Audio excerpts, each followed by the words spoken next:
Hey, everybody, and welcome to another episode of Taproom Success. I'm Andrew Copeland, joined by my buddy Carrie Shumway, all the way in New Hampshire. Carrie, is it starting to feel like spring up there yet? Well, not really, but a little bit. You can smell spring in the air, just barely. There's still a lot of snow on the ground, but I'm optimistic. I think the old what is it, a groundhog, hedgehog? What is that thing that comes out? I think he said we were gonna have an early spring, so that's what I'm going with. No, he didn't. He told us more spring, and for the first time in probably 20 years, I actually watched, I'm going to try to say this correctly, the ceremony from Puxatawny, Pennsylvania, where they, had the grand formalities of if the groundhog saw their shadow, and he did. And the ceremony was quite entertaining, might I add. Okay. Well, regardless of what that animal saw, I'm going with an earlier spring, so because I am tired of winter, I'm ready for some warmer weather, but we'll see what happens. So spring always makes me think of finance, right, Carrie? Of course. Yeah. So with spring about here, what are the major financial spring cleanup items that should be on the brewery taproom owner's to-do list? Well, I think the first thing is, and maybe it's just me, but I think when spring rolls around, you're ready for some spring cleaning, right? It's like it's been a long winter, the sun's starting to pop out, it's getting warmer. You just kind of like, I don't know, maybe it's like a natural thing. You just want to kind of tidy up, clean up, get ready for the busy spring, summer selling season. So what we want to think about are as you're looking at your tap room, you're looking at your brewery business, like what are the things you've been kind of putting off that you want to tidy up? One of the things that comes to mind for me that we would do in our brewery back in the day is, we operate in a highly regulated industry, right? It's alcohol. So, what are the various licenses, permits, and things that we need to have in place? And I think we all know what they are, but sometimes we lose track of uh, exactly when we have to file for that or where's the paperwork. This is a silly thing, but I know this used to happen to me a lot. Is like a lot of these are when you do your renewals, it's online. So you have to go online and who has I don't have the password for this. And oh, so and so had the password, but they're not here anymore. It would be kind of just a cluster. So I think spring cleaning can be a little bit of organization. So my tip for you is just simply make a list of all of the licenses and permits, make a list of the renewal dates, and make a list of how you access and update each of these permits and like what the fees are and so forth. So that you just kind of have it in one document. It's easy to get to. You're not scrambling around wondering because a lot of times these things renew at different times. So that's the first. The second is really where are these physical things? Sometimes we need to post them, and very often we do, but then we look at it like, oh, that one's 2 years old. So what's sort of the idea? What's the routine that you want to follow to make sure you're paid up, you're renewed properly, you've got the physical documents, and then you've got what are your obligations relative to hanging them up or at least having them accessible. So these are very basic things. People might be on all over this, on top of it, or you might be feeling the pain that I had when we're like, where is all this stuff? So that was kind of the process we used to try to get our hands around and organize all that.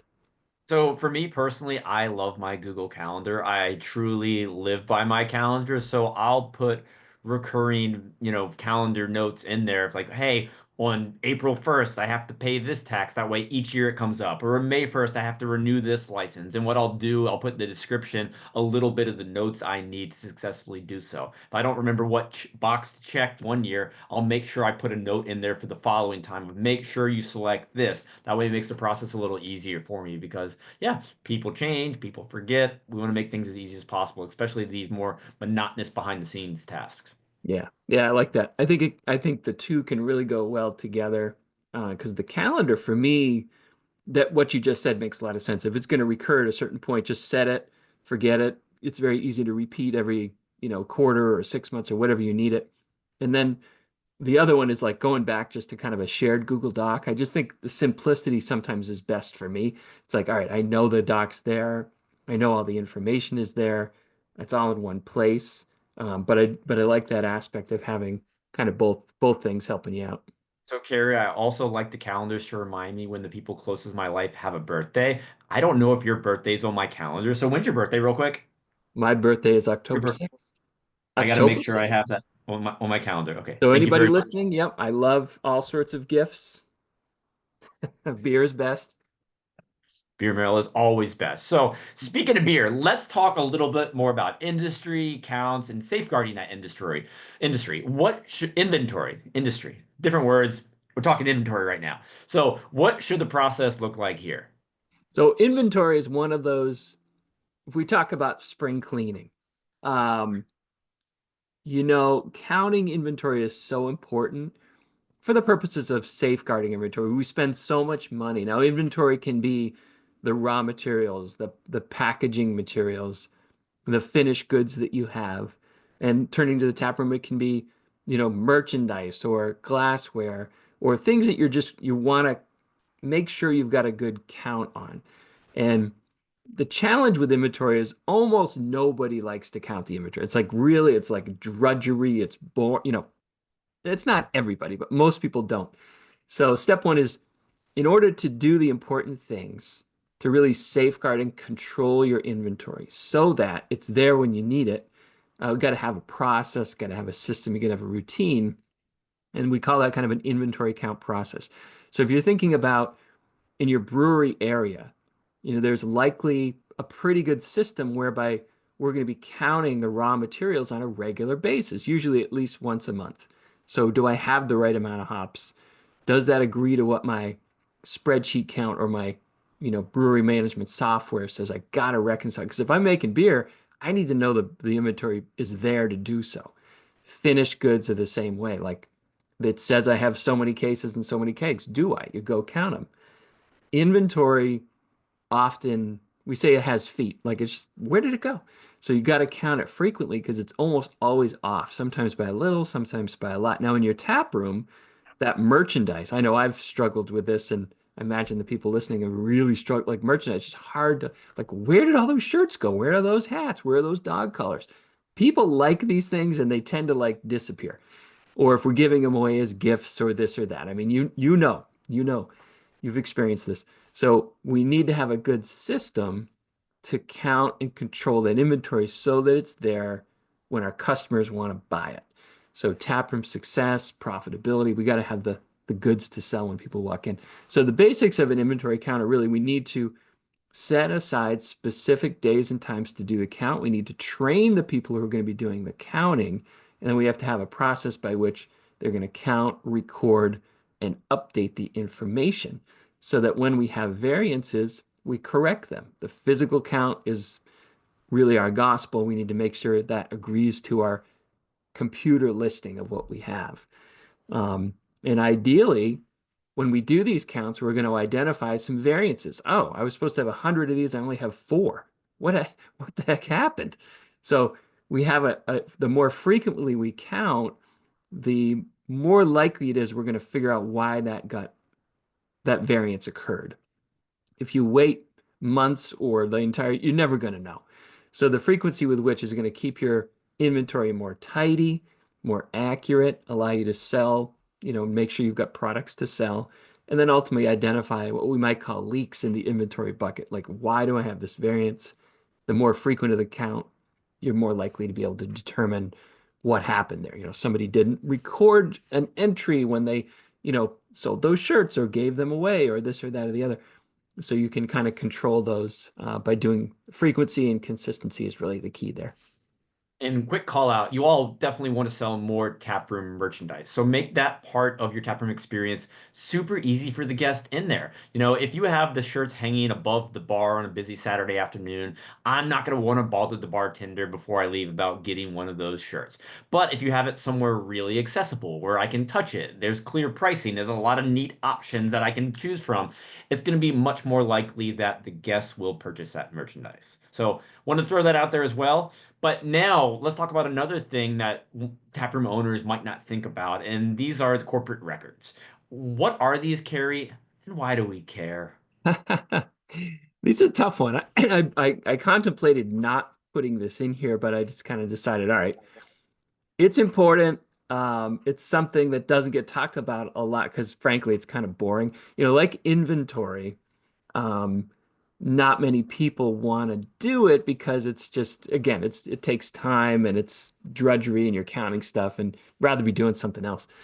Corporate records are not a lot different. So basically, when you started your taproom business, whatever form of entity you chose, let's say you were an LLC, you probably had a lawyer and they would have drafted some sort of agreement, maybe a partnership agreement, some kind of operating agreement. They would have drafted your articles of incorporation. You would have had bylaws and so forth. Now, these are all the things that are designed to kind of govern your business. Now, almost no one ever looks at these things.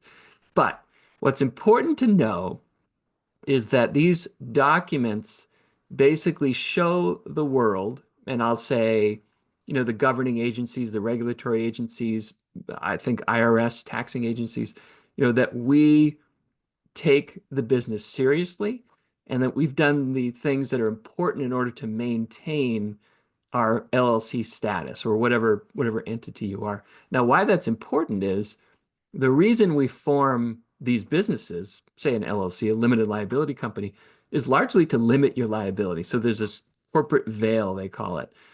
And these documents are designed to show that I've done the things necessary to show the world, to show these agencies, that I'm a big boy or big girl company, that I'm following the rules, that I'm set up properly so that I get the protection of that corporation. Now, your lawyer can tell you a lot more about this, but that's what it is in layman's terms. Now, what does this mean from a practical standpoint? Kind of like the same thing we were talking about with all your permits and your licenses. We really just want to know, where are these articles of incorporation? Where are these bylaws? Where are the things, very often we need to file annual reports. There's things that we need to do. It's just like owning a car. You got to register it, you got to insure it, you got to have the thing. But they're just very basic things that we know we need to do. You're maintaining those important things for your corporation, for your LLC, exactly the same way. Now, many companies will have their attorney do it, and that's totally fine. And so they should have a binder because a lot of these things don't change very often. But you want to make sure if and when you need it, you've got that binder. Now, one example might be maybe you're going to sell at some point, you're going to sell the company. It's important to have all these documents squared away so that you can facilitate the sale process because these are important, kind of fundamentals in that. So I'll stop there and I'll just say my tip is if you have a lawyer, talk to him. Hey, do we have this in a corporate records book? Where does it look like? Is it, if I needed to get it, what would I, have we filed our annual reports? Are we up to date on those things? So again, in the mindset of spring cleaning, it's a good time to kind of step back, revisit some of these areas that it's like dust in the corner. It just kind of collects over there. Your articles of incorporation are over there somewhere. Let's pull them out, dust them off, make sure they're good to go here in the new year.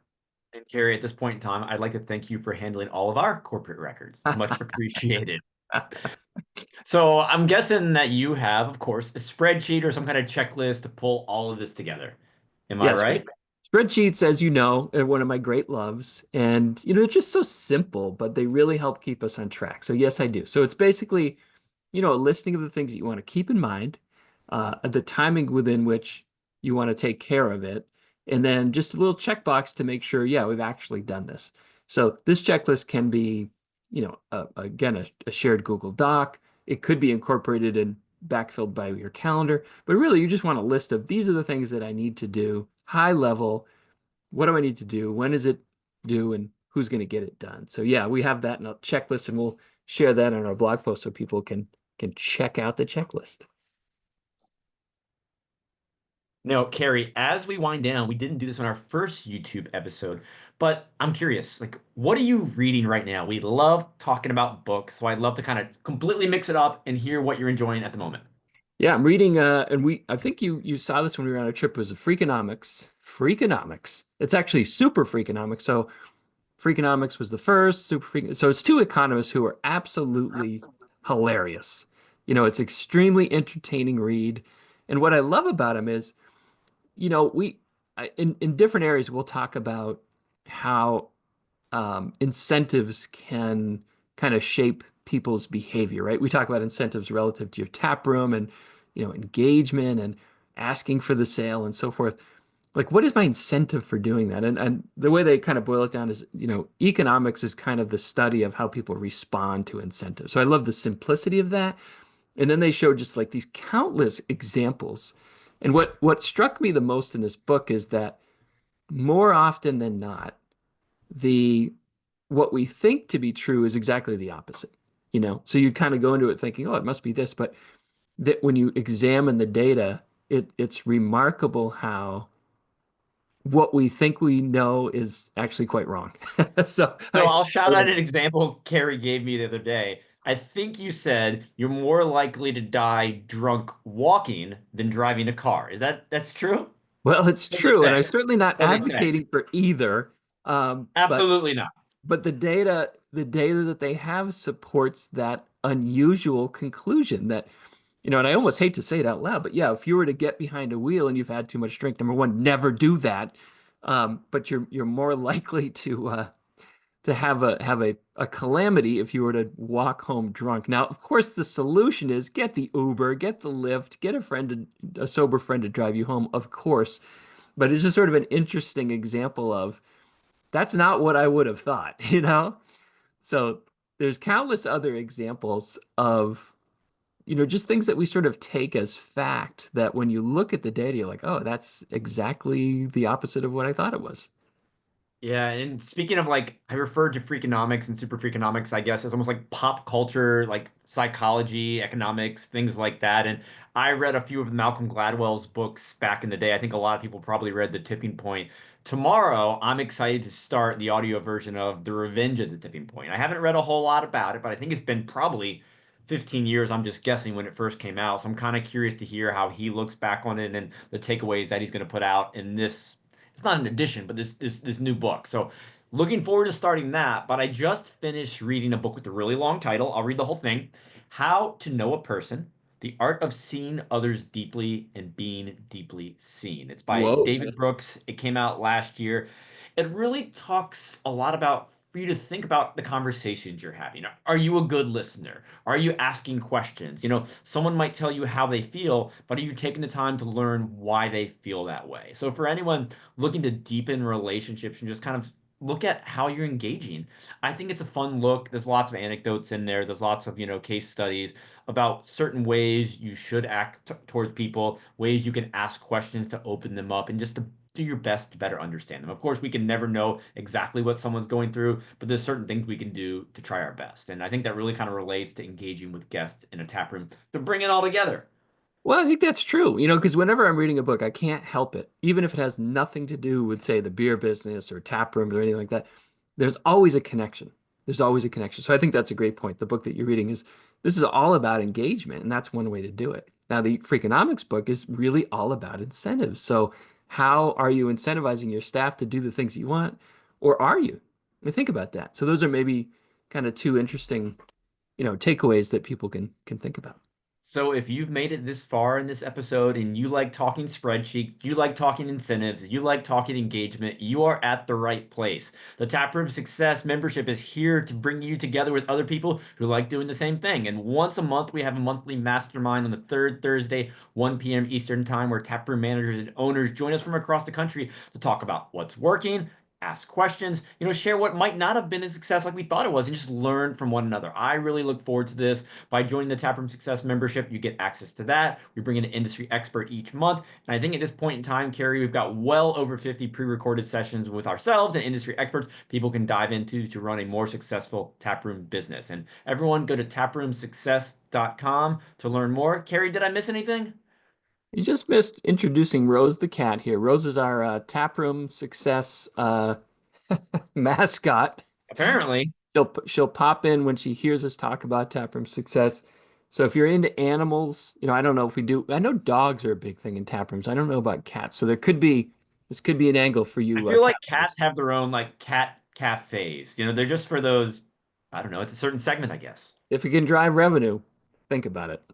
Absolutely. Cat Well, night. everyone, thanks for being here. We'll see you soon. Cheers.